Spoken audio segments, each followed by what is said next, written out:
Thank you for getting up early. Man, I'm consore. I'm a little dehydrated. My feet are killing me. It feels so good. Seriously, not only thank you for getting up this morning, but thank you for coming here and representing. Thank you for dressing up. Thank you for the lovely energy I feel out on the floor.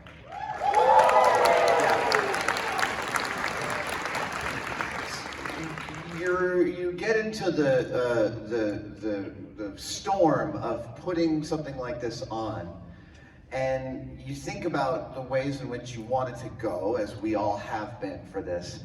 And then, frankly, 2 hours in yesterday, I was just like walking past the floor, and I'm like, oh no, everyone here's I can see everyone's having a good time. We're good. We're good. Like, yeah, it's just that simple. It's like, is everyone coming and feeling like you came to a con? Yeah. Oh, coming home, yeah, for me too. Oh my gosh, there's so many, like I can't wait to see the compendium of pictures from this weekend already. And I want to show you a compendium of pictures because before we launched SiliCon for real, we had several virtual panels over the last couple of years already. The most recent one we did was we took all of these maker materials from other virtual panels, and we put them together into we put everything we had left over into a box. And this, I know many of you participated in this, but this was the humble list of materials that we shipped out. And we were thinking, this is just a great limitation, but we're also just kind of like, let's clear our books and like give this interesting limitation. We'll give this list of materials. Oh no, keep the list up, keep the list up. We'll send this, but we also were like, are we sending too humble a box? Like, is it too shitty? Like, are we hamstringing? Because we don't want to do that. We want to make it exciting.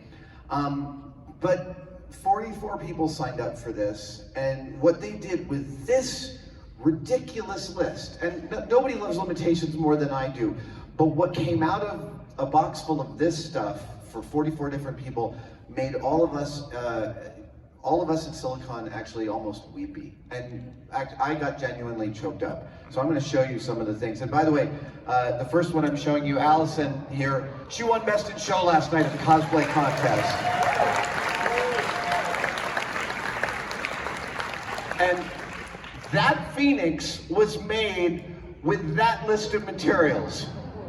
So I see that and I'm like, I don't know if I know how to make stuff. But then I thought that with every single one of these executions, everything was so different. Every execution so joyful or creepy.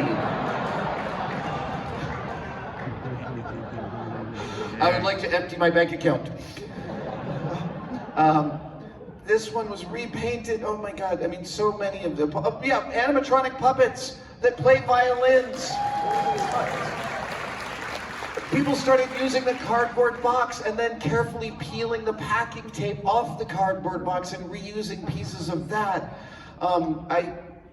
This to me, so, yes, so we have a makerspace out on the floor. Next year we're gonna have an even bigger makerspace out on the floor. This to me is the soul of everything that we do, right? Because there is no threshold. When someone says, I haven't gotten the costume yet because I want to make it perfect, we know that there's no perfect. Not only is there no perfect, not only is there no perfect, you can do anything with anything. How many of you have been stranded on a summer vacation with nothing but a paperclip to solve a problem, and you did it? Like, this to me is paperclip solving 101. Okay, so that contest is literally the most inspired I got through all of COVID, and I want to thank everyone who participated in that.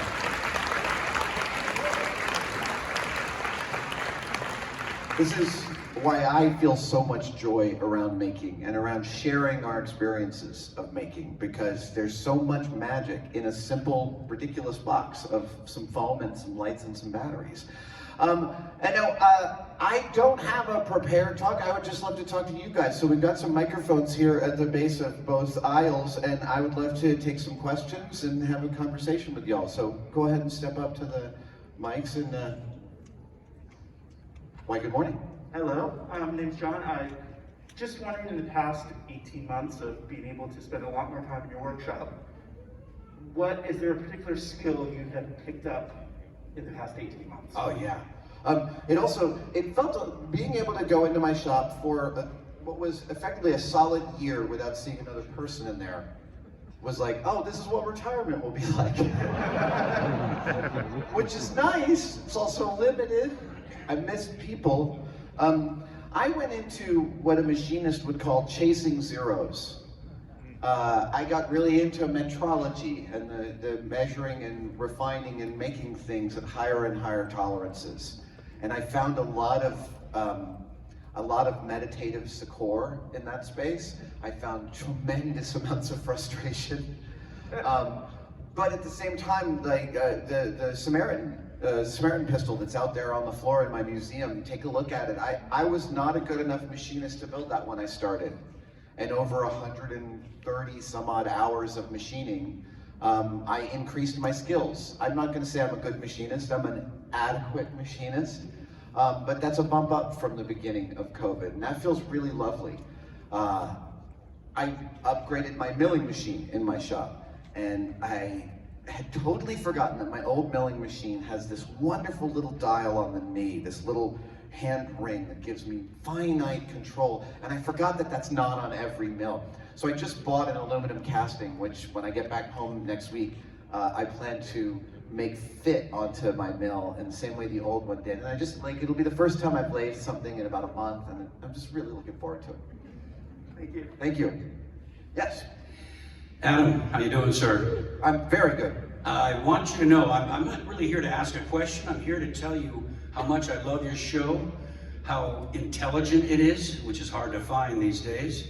Indeed. And two of the shows that I love the most, I'm a big fan of Jaws. Jaws blew me away when I was 12 years old. And that show you did about the tank exploding up and everything, that was absolutely true, as a matter of fact. Oh, yes, yes. You know, The scuba tank. Yeah, the scuba tank, exactly. It would take off like a rocket rather than blow up the shark. It was before high-speed cameras, but we caught a glimpse in one shot, and it really wasn't good enough for broadcast. But what you could tell happened is that tank rattled around in the ceiling of the container for a while. And I still am sad I don't have that high-speed shot. That's cool. The other show I loved the most was the Green Hornet show. That proved that when you buried a car and you had a bunch of explosives, well, you'd still be buried with the explosives. But that was wonderfully done, and I really enjoyed it. And we need to have more intelligent shows. And there's a lot of myths out there right now, my friend. And we all know what I'm talking about. We got way too many myths out there now, and not enough science. Yeah. But I want to thank you for your efforts and your show. God bless you.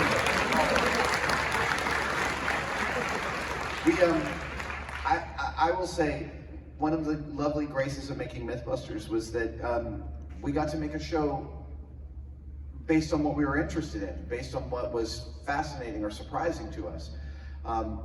If you remember one of the, hey, television's gonna be 3D soon moments, there was one in like the late aughts, like 2009, and Discovery was like, let's experiment with going all 3D.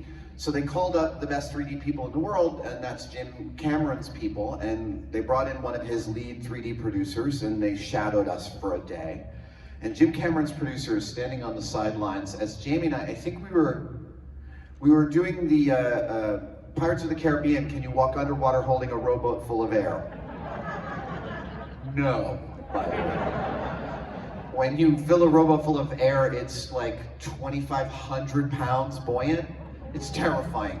But we're going through the process of setting up this experiment, and towards the end of the day, Jim Cameron's producer goes over to my producer, Dan Tapster, and says, let me get this straight, because I've been watching all day and I just figured this out.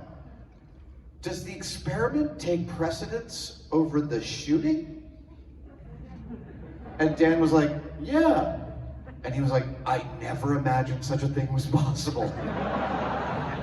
And we were like beaming about that compliment. But that's how we made the show. We got to actually have the experiment take precedence. And frankly, that was because Jamie, Cary Grant, Tori, we like fought for that stuff. When the result was interesting, we fought to make it, like, to talk about it and be right there with it. The camera crew wants to get the reaction, but it's also like you gotta make sure the methodology's buttoned down. And that was a wonderful tension, but it was one we got to resolve. Thank you so much for that compliment. Yes, sir. Hi, Adam. My name's Brandon. Hope you're doing well. I'm doing pretty well. Excellent. So I've been following your YouTube channel, Tested, and I saw the video from the 1989 Batwing got restored, right? Yes. Yeah, I was wondering, what are your favorite models that you've worked on, or do you have any in the future that you plan on working on? Oh, there's a million I'm planning on working on. And we're all gonna die with a to-do list. With boxes unchecked. If you watch any footage from Tested and you see where my table saw is, behind it is the wood storage, and then above that is all the projects I'd like to get to. So there's 3 proton packs up there, there's 2 Nostromos, there's probably a dozen Blade Runner guns from different resin kits, 3D printed kits. I mean, all the stuff I haven't gotten to. But you mean favorite model I worked on in a film? Yeah, film or TV show, if that's possible too. Yeah, I haven't worked on any TV shows and props or models, I don't think. But on episode 2 was my first gig with Industrial Light Magic. And I had gone through this, obviously I'd wanted to work there since I heard the place existed. And I heard the place existed in 1977. So it's 1998, and I finally managed to get hired by the model shop, and it was because they were in the final throes of episode 1 production. And it was a fat shop, 200 plus model makers working full time in the last 6 months of episode 1 to get it across the line. And all the ships were models. There was tons and tons of miniatures. At one point, Bill George, the effects director, who started as a model maker on Blade Runner, Bill George wanted to like build a model, so he built some of Anakin's mom's village as a model just to like step into the model shop and get his hands dirty again. So I showed up into this environment and did 1 commercial for them, and then they handed me on to the episode 1 production. And I was partnered up with a wonderful old timer named Larry Tan, who'd been around since I think Empire. And Larry had been doing all of the initial shaping for Newt and Rune's shuttle that lands on Naboo, that like spider legs thing. And he had finished the shaping, and they were like, "How good are you at ship detailing?" And I'm like, "Well, let's go." And so we started detailing the ship, and Doug Chang, the production designer, is coming around. And within a few weeks, I had a great relationship with Doug. Larry had moved on to something else, and Doug was like, "We got to do the interior of this payload bay." And I'm like, "Great, you have any drawings?" And he's like, "Nah, just do some." And like so I always point out this is like, even the greatest job in the world is mostly drudgery. My job right now, which is a fantasy, is still tons and tons of drudgery, drilling holes, cleaning up my shop, getting stuff out of my own way. And when you do the drudgery really well, every now and then you get to do some really fun shit. And this was Newt and Rune's shuttle, where Doug was like, "Yeah, just do whatever you want." And so I ended up detailing the inside, but then I also ended up detailing the underside of the ship. And if you held the ship far away, you can actually see that I've like kind of drawn a dancing bear, which made it into the Galoob toy prototype of Newt and Rune's shuttle. I am not sure if it's in any of the production. I'm not actually sure if that ship's has that ship been produced as a toy? Because we worked on a prototype for it for Galoob back in like back in 2000. At any rate, I got to detail the outside of the ship. Then I got to detail the inside, then I got to detail the underside, then I got to paint it, because it turned out that they were like, "Well, we got to bring a painter," and I'm like, "I can paint it." And they're like, "Okay." And I'm like, "Now we got to light it." I'm like, "I can light it." And they were like, "Okay." And they're like, "Now we got to take it out onto the set." And so we're out on the Naboo set, which was out on the slab, and this was just this big concrete slab behind ILM where if it was Pirates of the Caribbean, they built sides on it and put water in and blew up pirate ships. They filmed all the pyro for Pearl Harbor on that slab. All the pod race crashes, they covered it with sand, were filmed on that slab. And Naboo was also there. Actually, the Naboo waterfalls were also filmed on that slab, and the waterfalls were sugar. Okay, they weren't sugar. They were sugar on the first test day, and then the ants showed up. And that's why the waterfalls are salt. Ants don't care about savory, I guess. So I showed up at ILM recognizing that I wanted to make an impression, and getting to work with a generous, wonderful, I mean, look, sometimes you show up at a shop where there's not a lot of work and people protect their fiefdoms and they can be unwelcoming. This was a shop in which the opposite was happening. Everyone was fat with work, showing everything, and that was the perfect moment. And then the fact that I got to show all of my skills across like the 2 months I worked on this piece was really lovely. And I made friends that I still have in my life during those 2 months. Thank you. Yes, thank you. Yes. Hello, I would just like to ask about the transition from Silicon Valley Comic-Con to SiliCon. That's always kind of interests me. The show doesn't feel all that different to me. I've been here since the beginning. Yeah, it's a work in progress. It is a work in progress. I have to often see something in order to really understand what a point of view on it is. I knew I wanted to deepen and widen the maker component of this con because it's something that I resonate so much with. And I think that there are ways in which we've been successful at that and ways in which we haven't, and this is all great fodder and meat for figuring out how to make it what we want to do next year. But yeah, it's a work in progress. All I really wanted to get across the line this year was feeling like a return to home and like it's a springboard to next year. Like, COVID has lowered all of our expectations of the things that are possible and also of humanity. But, yeah, I hope that answers your question. Yes. Hello, I grew up with MythBusters and the White Rabbit Project, and now I watch Tested. And you talked about the most terrifying MythBusters prop, which is that weird mangled cat. So, what's your most terrifying MythBusters experience? Oh, being wrapped in bubble wrap and dropped 20 feet. That was awful. So the myth is there's a certain amount of bubble wrap that can protect you from a lethal fall. Confirmed. But let's just walk through this methodology. Okay, wrap the host in bubble wrap. That's not hard. Hang them 20 feet above the ground. That's not hard. Drop them. Also not hard. What's hard is making sure that they don't land on their head or their feet. In fact, you want to make sure they land on the padding. You don't want a bias to the drop. So then we got to put Buster in bubble wrap a whole bunch and figure out ways to drop him that are foolproof. And all of that was part, again, of the methodology, and we were happy with how it was going, and we felt confident enough, Jamie and I, and that was the final arbiter. We would compare with each other. You good? I'm good. All right. I think we can do this. All right, great. Well, let's do this. So, I wrap up in bubble wrap. Now I've got a microphone on me so they can hear me, and I think I had a walkie. But effectively, once I get wrapped in bubble wrap, I am no longer participating. I am a prop.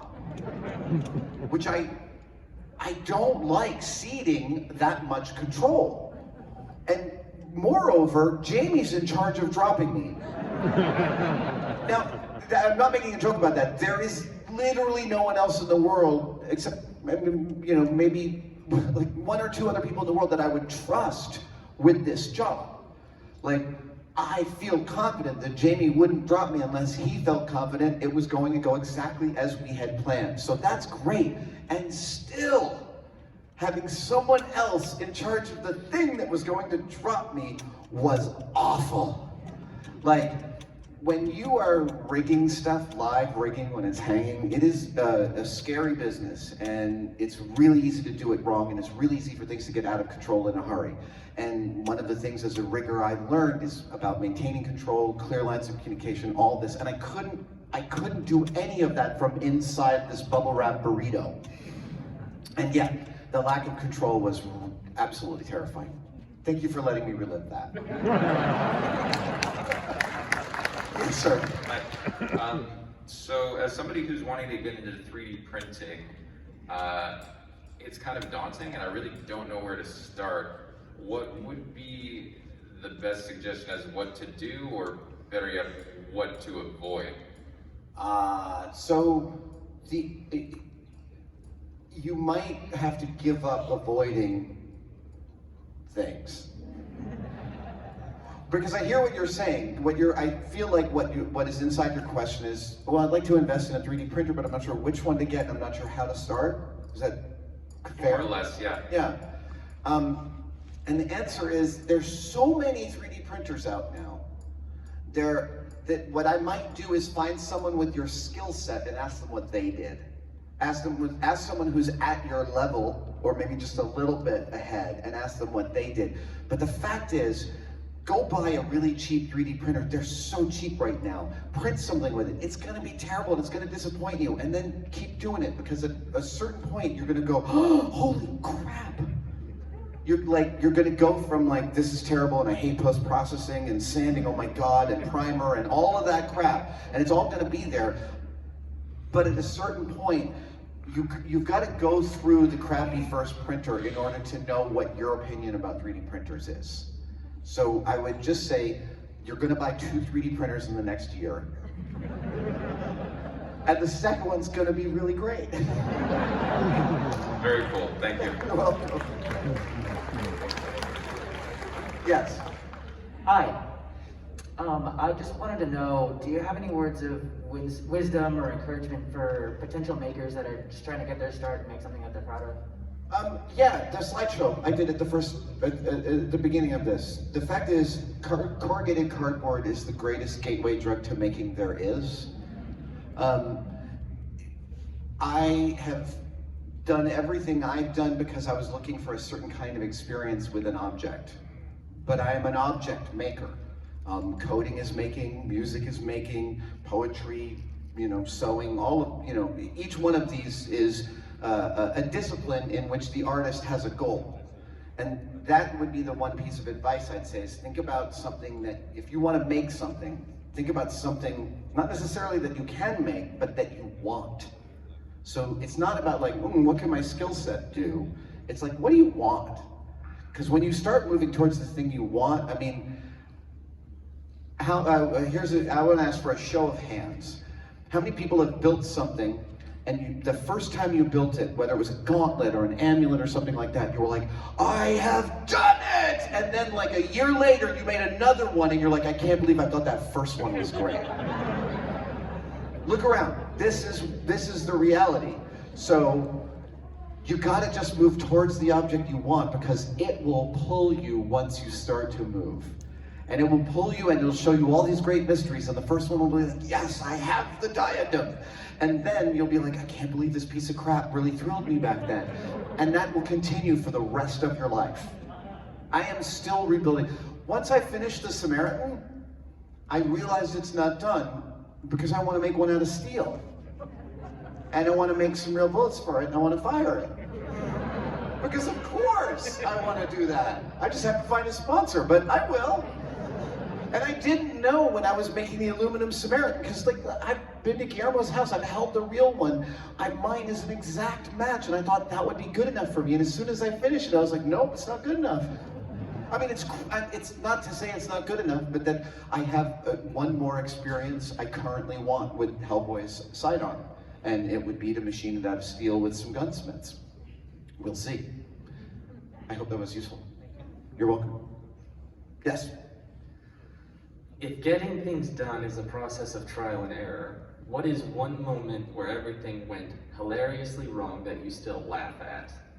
Oh, every day. One of the things that I'm always doing is I am always attempting I had this whole bit in my book about addressing your work, and welders are like deeply ingrained with this practice. Put the pieces in front of you where your hand can draw the bead and do the welding, and so it is all like, so that you're not doing this kind of weird physical crap. And addressing your work is vital throughout any maker process, throughout any actual like process of achieving something. And for me, I sit there sometimes late in the day with a workbench full of tools that haven't been put away. And I'm like, oh crap, that pin fell out. Okay, I'm just gonna hold these while I reach over here and kick this over here, and I can get it closer. Hold on, maybe I can get this here. And I am wasting everyone's time doing this, right? Like, I'm about to drop it, and what I really needed to do was clear away the workbench, take this thing, tape it up, and go get the thing, and put it back in. But I'm like so impatient. I sit there and I make the problem worse, because then I'm trying to hold it and get some glue on it, and I drop it, and it shatters into 3 pieces. Actually, my Iron Man helmet, this happened on Thursday with my Iron Man helmet for my Mark 1, is I was just doing a final check on how it fit with the chest piece, and the top hinge broke. And that's when I discovered that the helmet had been poured in like 4 layers of onyx, and none of them had stuck to each other, so when it cracked, it was just like a bag of potato chips.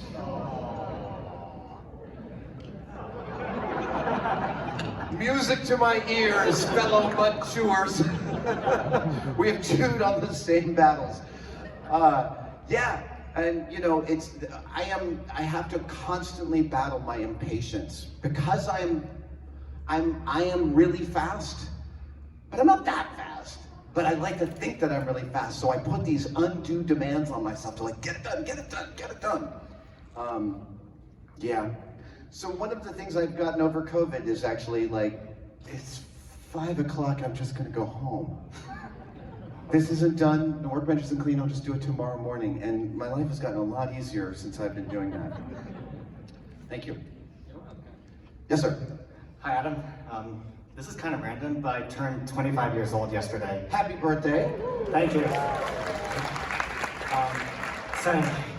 So my question is, it's not easy to say, but what does it feel like to introduce yourself to cosplay without, or multimedia art without the best tools with you? That's a really wonderful question. There's no such thing as all the right tools. I mean, there are within certain disciplines, within certain practices, you can get into bowl turning, you can get into a specific thing and set yourself up and it all lines up, but for the most part, most of making is imperfect solutions with imperfect sets of tools, because we can't all have everything. I mean, for me, the threshold to entry it's not about the tools, it's about the desire. And regular tools can be so inexpensively procured on Craigslist, at garage sales. Goodwill has an auction site. I'm not kidding, and you can get some great crap over there. And you know, that progression of tools, of imperfect to perfect tools, the young person with the question about 3D printers, it exemplifies my axiom, which is buy the cheapest tool you can get that'll get the job done, and when you hate that tool, that means you know enough to go buy a good one. And that's it. Like, you can't, the world is full of people with joiners in their shop that they've never touched. And I would have been one of them, because I thought about buying one 4 years ago. I now know, like, that was ridiculous. I don't need one yet because it's not part of my process, but someday it might be. But the way to figure out if something is part of your process is get the cheap version at Harbor Freight. Most of their tools arrive working. They've gotten much better. I love making fun of Chicago Electric, but seriously, they've gotten much better, and it's a perfect entry-level set of tools. And then there's like collaborating with other people, reaching out to people whose work you like, and oftentimes that collaboration leads to wonderful explorations of better ways to do things, new ways to try things. I have this whole group, as you can imagine, of makers like, you know, my friend Simone or Ben Eady, people I am constantly sending pictures of what I'm working on, and they to me. And that process is actually really useful to us. It's probably about a dozen people I do this with, and I'm always learning about new processes and new tools that way. Oh, nice. Thank you, Adam. Good luck. Thank you. That was not random at all. That was a terrific question.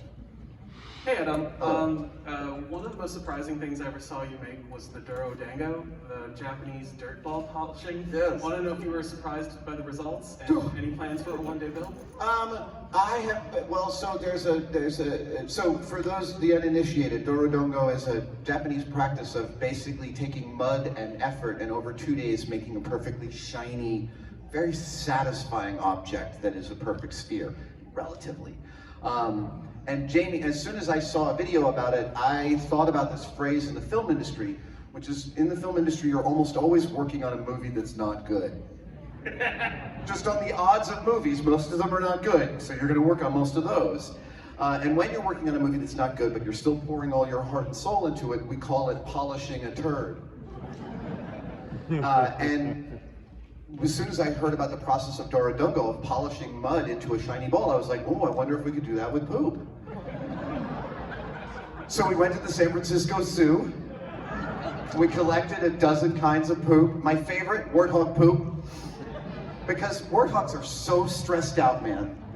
They are so stressed out. They're like, you see them and like, whoa, they just disappear. I once was at a safari in South Africa, and warthogs were mowing the lawn outside my room, like a family of warthogs, and I'd be at the couch and I'd look over at them and they'd all scatter just from me turning my head. And their poop exemplifies this, because it's like this little bead, set of beads. Jamie chose to polish lion poop, and nothing smells worse than the poop of a carnivore. Oh no, lion poop is so appalling. I chose ostrich poop, it was much more gentle. Anyway, sorry. I get ahead of myself. There is a new wrinkle on Duro Dango, which is the polished aluminum foil ball, where it's hammered, hammered, hammered, hammered, hammered, and polished, and polished, and hammered, and polished. And I want to do that someday. So I probably will. Thank you. Thanks, Adam. Yes, sir. Hey, I just wanted to say I just really loved the process of Still Untitled and miss it a lot. But one of the things I missed is the book recommendations. You've recommended some of my favorite books, whether from 7 Eves to Three Body Problem or things like that. So I wanted to ask, what are you reading? What am I reading? I have just started reading. My wife and I do a lot of reading aloud to each other. It helps us go to sleep and it's really soothing. So I just started reading the Premonition by Michael Lewis, which is about COVID. It also features one of the guests on my podcast, Joe DeRisi, an amazing scientist, and he was intrinsic in the COVID story. Michael Lewis covers it. Lewis is a wonderful writer. His books are really important chronicles of big things that happened. And I've interviewed him on stage. He's a lovely writer. I also read fiction. Earlier this year I read Colson Whitehead's The Underground Railroad, and absolutely, there's a TV show I'm not into recreational anxiety, so I've been avoiding a lot of television. My wife says the series is absolutely amazing. The book is hard to take and really beautiful. But there's something else. There's a physics book I've been reading, and I can't remember the name of the author. It's like 6 lessons on physics, it's a short little book. It's really lovely. It's helped me understand time, or a different way of thinking about time that I hadn't done before. And then I've also been reading about the Wright Brothers, because I'm obsessed with those dudes. I want in some format to tell the story of their engineering genius, because I read Walter Isaacson's biography, and I still feel like it's an incomplete story. Like, they're so impressive and weird and amazing. For instance, when these two 25-year-old bicycle mechanics decided they wanted to fly, they were like, okay, this is important that we want to fly. We should write a letter to somebody important and tell them we're doing it. So they wrote a letter to the Smithsonian Institution in 1895, and they're like, hey, we're 2 bicycle mechanics from Akron, and we're going to fly. And we're going to do it this way. And they laid out their plan. And then they spent 5 years following that plan, and then they flew. It's like, And also, I will say, my reading has really fallen off over COVID. I mean, let's be real, right? In addition to all of the different existential crises the world has been facing, I believe that all of us have faced internal and personal existential crises as well. And it has been a grind. And frankly, I have, in that grind, been finding and taking my soothing wherever I find it. For months on end, I found it in the refrigerator at 1 a.m. I lost 10 pounds, I gained 20, I lost 10. Back to where I started. And this thing is so soothing. I wish it wasn't doom scrolling, and I'm trying not to. I try and go on news blackouts, but yeah, it's made it really hard for me to read. But I'm slowly slotting back in because I've been an avid reader my whole life. I thank you that you loved Still Untitled. I miss doing the podcast, but I also I felt like I reached the natural end of me expressing my opinion. And I wasn't sure the world needed more of that right now, so I just decided to shut up. And you know, it's not to say there won't be another excursion down that road. It's certainly something that I'm interested in. And I'm currently thinking about a kind of an interview type thing that I'm excited about, but who knows? I'm just raising my head above the water again. It feels like I'm just getting used to being busy, which is fascinating. I mean, I'm sure we're all just getting used to being busy in many ways. One of the most fascinating things for me is noticing the emotional component of busyness, like just dealing with stress. On MythBusters, I was sort of constantly stressed for a decade and a half. So you know, you don't ever turn the faucet off, you don't know what the water could be like. And so it's been really instructive noticing, you know, getting ready for this is stressful. It's fine. It's just part of doing it. But like noticing where my brain wants to go, hey, can I blame someone for this? Maybe I can get mad about that thing. And like, no, it's just stress. You can let it go. I can't remember what your original question was. Book recommendations. Oh, thank you. Sorry. Thanks for letting me do therapy on your time. That's what the podcast was, so. It's exactly what the podcast was. Hello. Hello. So going back to the topic of tools, and you mentioned your level limitations, have you ever considered, instead of limiting materials for Makerspace or yourself, trying to limit the tools and going for a finished product with a limited set of what you can actually use to get there?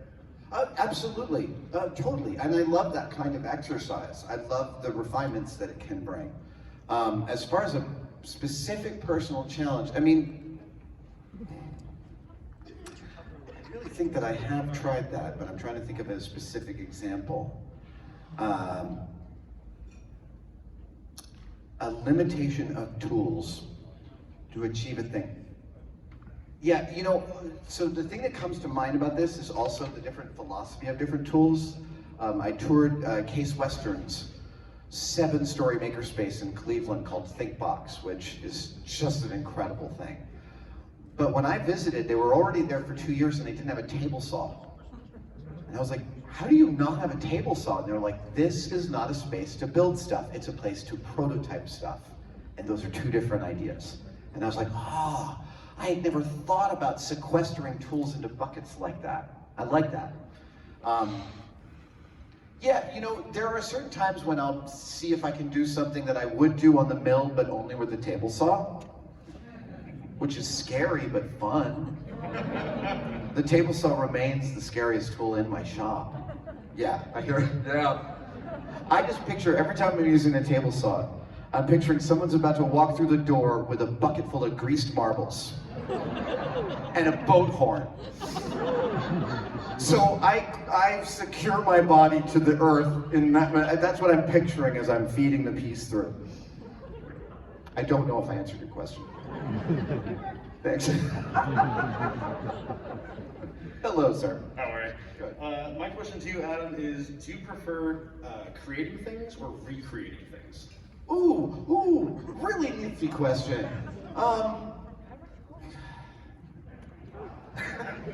Or both, actually. Yeah, no, they both have their advantages and disadvantages. So when I'm recreating something, I'm looking to build an experience that I want. Well, of course I'm doing that when I'm creating something, but look, creating something's easier. Recreating stuff is can be really hard because you can get way into the weeds. I remember finishing my R2D2, which is now like 2005. I was finishing my R2D2, and I had a casting for R2D2's skirt that goes here above the middle leg, and somehow it disappeared. And I'm standing there, I'm like, this is the only major part left, and I'm like, I can't, where's that casting? Okay, maybe I can call Fawn, maybe he's got a casting, or maybe Pierre does, but Jesus, this is such a, and then part of me is like, the real R2 is, like, that the skirt is not hard to make. You just make it out of styrene and MDF in like an hour, and then I did. And then it had some rough edges, and I'm sitting there with Bondo making them clean, and then I'm like, what am I doing? R2's a piece of shit. R2 is beat to hell. I've had 2 of the original aluminum ones next to my desk. They've been beat on with hammers, and they have every scrape. So why am I obsessing over the crispness of this corner? And I stopped. Yeah.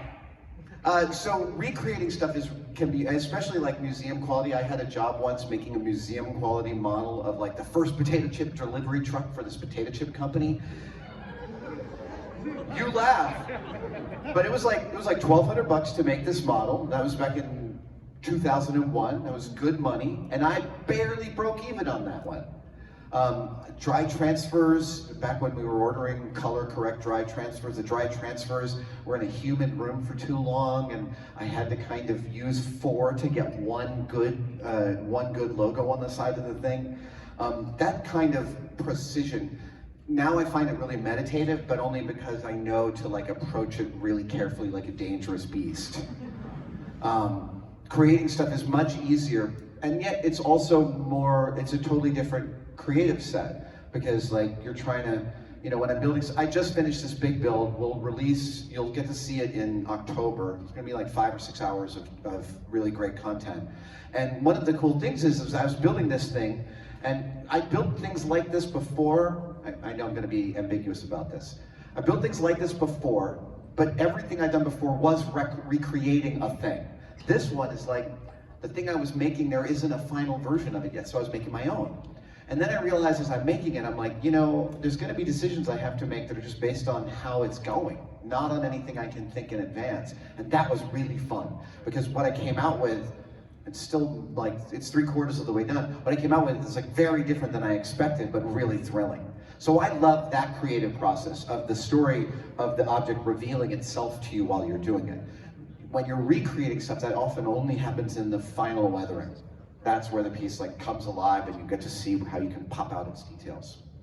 Thank you so much. Thanks for that really fun intellectual question. No pressure to come up with one just as good though. I know, right? Our family and little tribe of friends has been following you around at Maker Faire, listening to your Sunday sermons for years now. And one of our friends who was unable to come with us this weekend, Hope, she was ultimately inspired by you, telling how making things doesn't have to be big cosplays or recreations. It can be something as subtle as poetry or lettering or anything like that. And so she does beautiful hand lettering. She's moving from something being cathartic for herself and standing at this terrifying precipice of, do I show myself to others? Do you have any words of inspiration to people who have kept their creations private, yet want to share things with the world? That's a wonderful question. And I think it's gonna be my last question, because we gotta make room for Bill Shatner. He's coming soon. Sorry, William. Showing people your work is a totally vulnerable experience, because they can have a huge effect on it without realizing it. It is really important to tell your friends who are making stuff that you like it. Just saying that is massive. I remember a friend of mine when I made my second Blade Runner gun. It's 1994, and I spent months sanding it in my house, and a good friend of mine at the time just said randomly at dinner one night, I think this thing you're doing is really neat. And I'm still glowing from that acknowledgement. It is also okay to reach out to someone you love and say, I'm gonna show you something and I would like you to be really gentle with me about it, because I don't know how I feel. That is a really reasonable request to make of someone. And to find someone in your life you trust and say, I just want to approach this carefully because this is meaningful deeply to me, and you could have damaging effect very quickly. So let's just approach it slowly. And then to recognize that most of the time someone's showing you something, they don't want to know what you think. Seriously, I have been asked officially by people, what do you think of my work? Maybe 3 times in my life. Like, seriously, like an artist coming to me, a friend who's an artist saying, I'd like you to look at my paintings and tell me really what you think. And that's a real responsibility, because then I'm really gonna take some time and invest in it and talk about it, but only because they have asked. That your opinion isn't, yeah, I need to learn this too. My opinion isn't necessary in the room, necessarily, unless it's been asked for. Yeah, I would say to your friend to think about people she trusts and ask them to be careful. I would also exhort everybody here, when someone is showing you something, to celebrate the exercise. And if they ask you about the execution, then talk about that with advice and love. But I mean, and I'm preaching to the choir here. This is a great group, but like, we all have to be really careful with each other in these. I remember at one point I made a gift for somebody for a birthday and they rejected it. And they rejected it, and what they said was, you made something, you gave it to me, that's all about you. My mom was just telling me, I was with my mom back east a couple weeks ago. She was telling me I didn't remember this, but when that happened, I was like 21. She remembers me calling her crying because I was so upset at the rejection of this thing that I had made. And like, I didn't realize until that moment how vulnerable we make ourselves when we do that thing. So yeah, that's a lovely question, and it gives me the chance to say, let's be gentle with each other, because we've all been through it. Thank you so much for that great question. SiliCon, I love you guys. Thank you so much.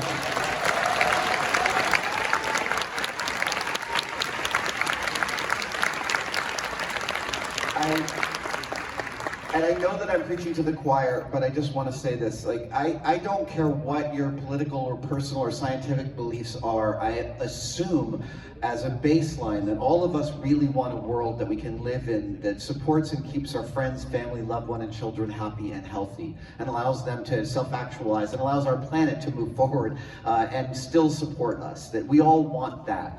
And I don't know exactly how we're going to get to that world from here, and it scares the crap out of me every single day. But I know that one of the parts of that solution are us all listening to each other and being gentle with each other and raising the water level of what we give a crap about. Because so much that we think we give a crap about, we really, really don't. So just be kind to each other, and I love you guys.